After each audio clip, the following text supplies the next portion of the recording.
गुड्डी, तुम अच्छी हो, मगर शायद हम गलत सिमत में जा रहे हैं। अब पछताओगे जब मैं दिल से तुम्हें चाहने लगी हूँ।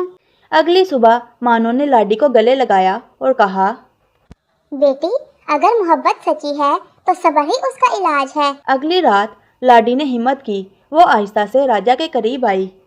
मैं जानती हूँ कोई तीसरा हमारे बीच आ गया है, मगर अगर दिल में अब भी मेरे लिए जगह है तो मुझे एक मौका दें।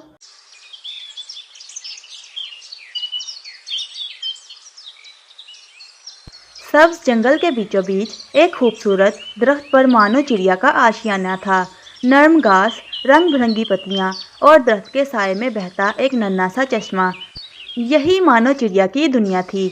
मानो चिड़िया की दो बेटियां थीं, लाडी और गुड्डी। लाडी बड़ी बेटी थी, संजीदा, नरम दिल और माँ जैसी अक्लमंद, जबकि गुड्डी छोटी थी, शौक, जिद्दी, मगर बातों में जादू रखती थी। मानो चिड़िया अक्सर शाम को इन दोनों बेटियों को अपने बाजुओं में लपेटकर बातें किया करती थी। बेटियों, जिंदगी में सच्चाई सबसे बड़ी दौलत है। जो जुबान से निकालो वो दिल से हो। लाडी हमेशा खामोशी से सुन लेती, मगर गुड्डी शौकी से बोल उठती, अम्मी, दुनिया तो बातों से चलती है, दिल से नहीं।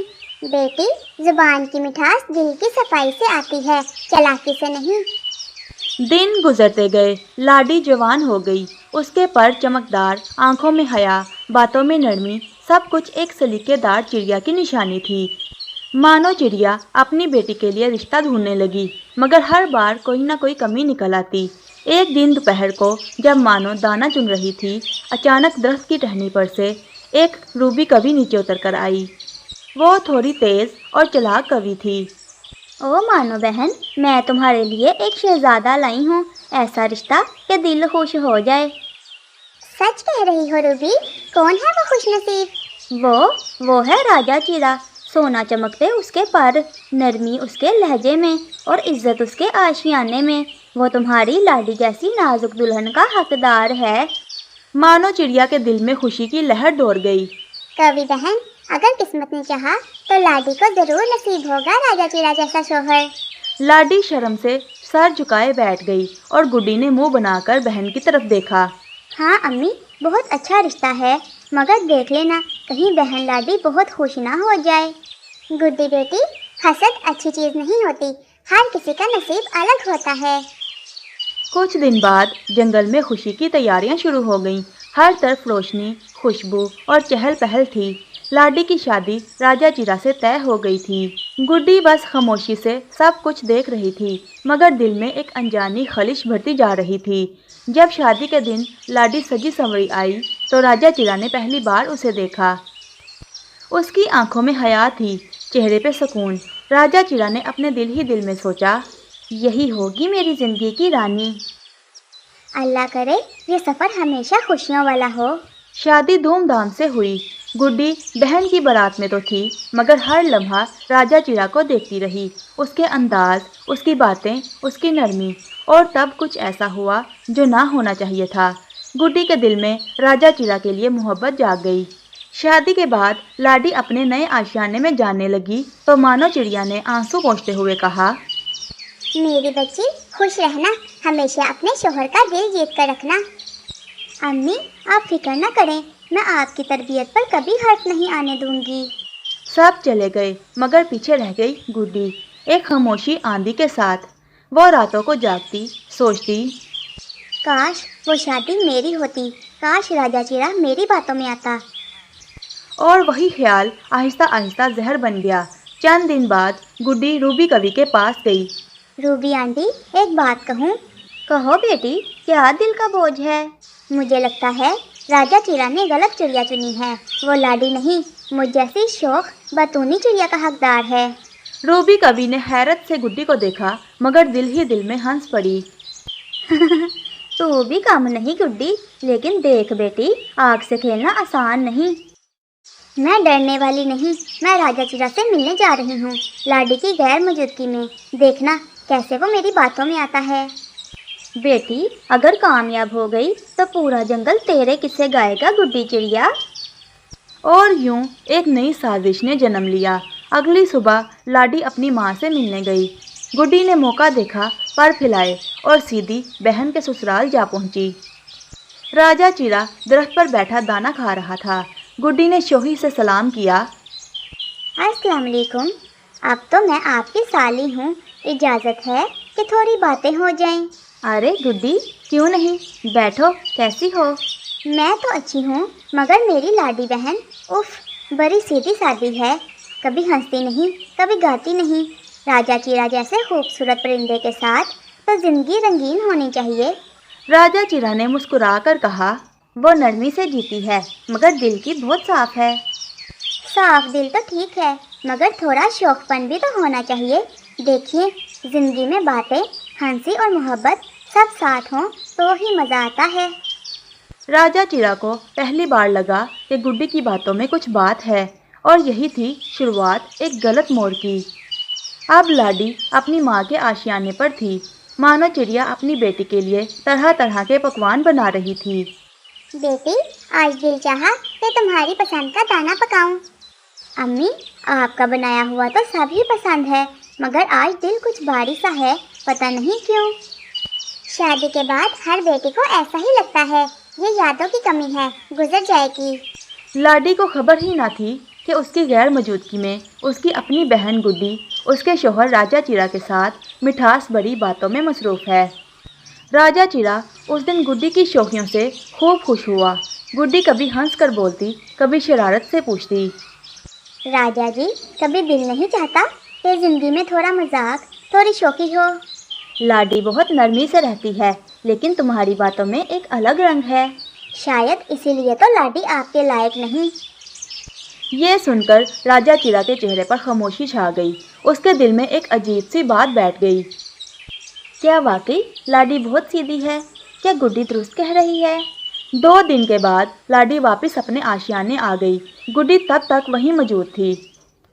अरे गुड्डी, तुम यहाँ, कितना अच्छा लगा तुम्हें देखकर। गुड्डी ने प्यार से गले लगाया, मगर अंदर ही अंदर मुस्कुरा उठी। अब देखना तुम्हारी हंसी कब रोती आंखों में बदलेगी बहन। राजा चिड़ा कुछ चुप चुप सा था। लाडी ने पूछा, क्या बात है, आप नाराज हैं?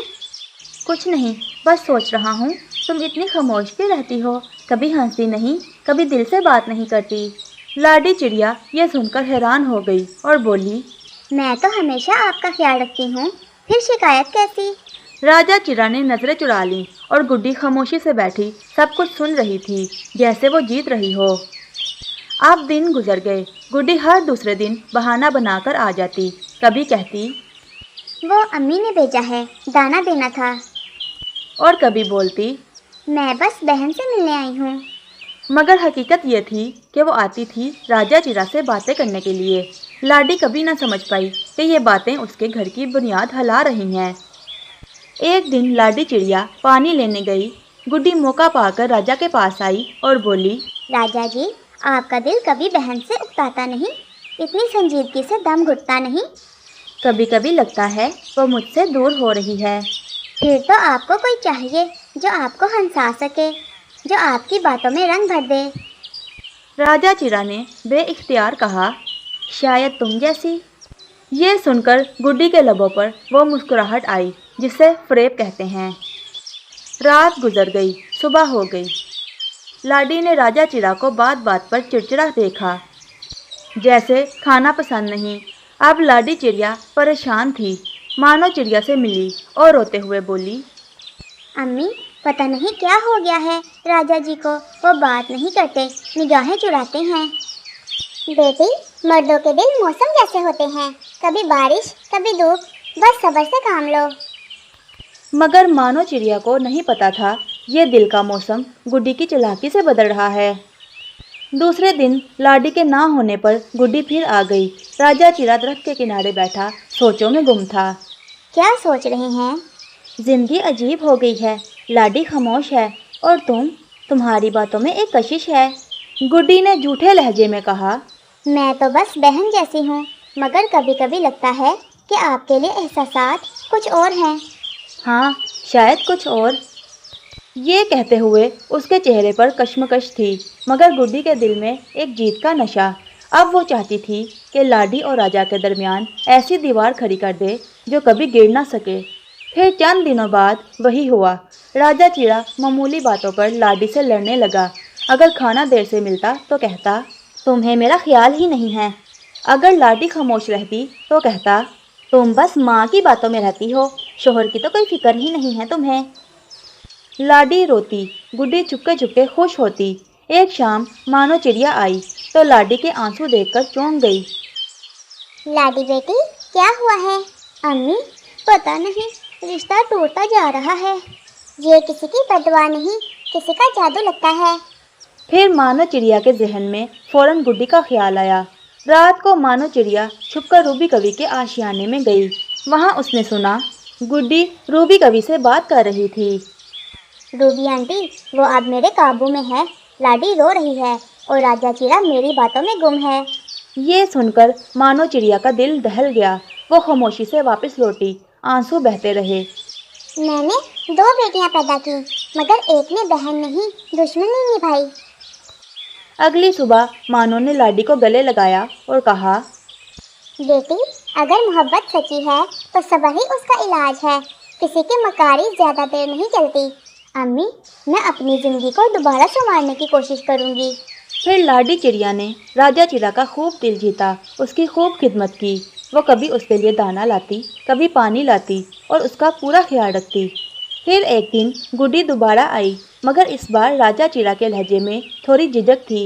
गुड्डी, तुम अच्छी हो, मगर शायद हम गलत सिमत में जा रहे हैं। आप पछताओगे जब मैं दिल से तुम्हें चाहने लगी हूँ।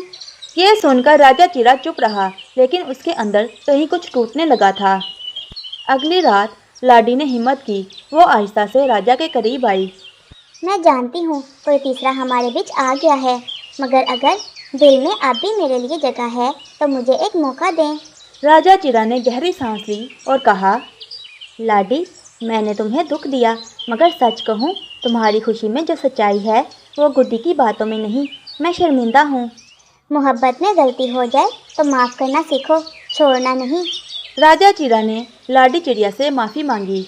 लाडी, मुझे माफ़ कर दो, मैं बहक गया था।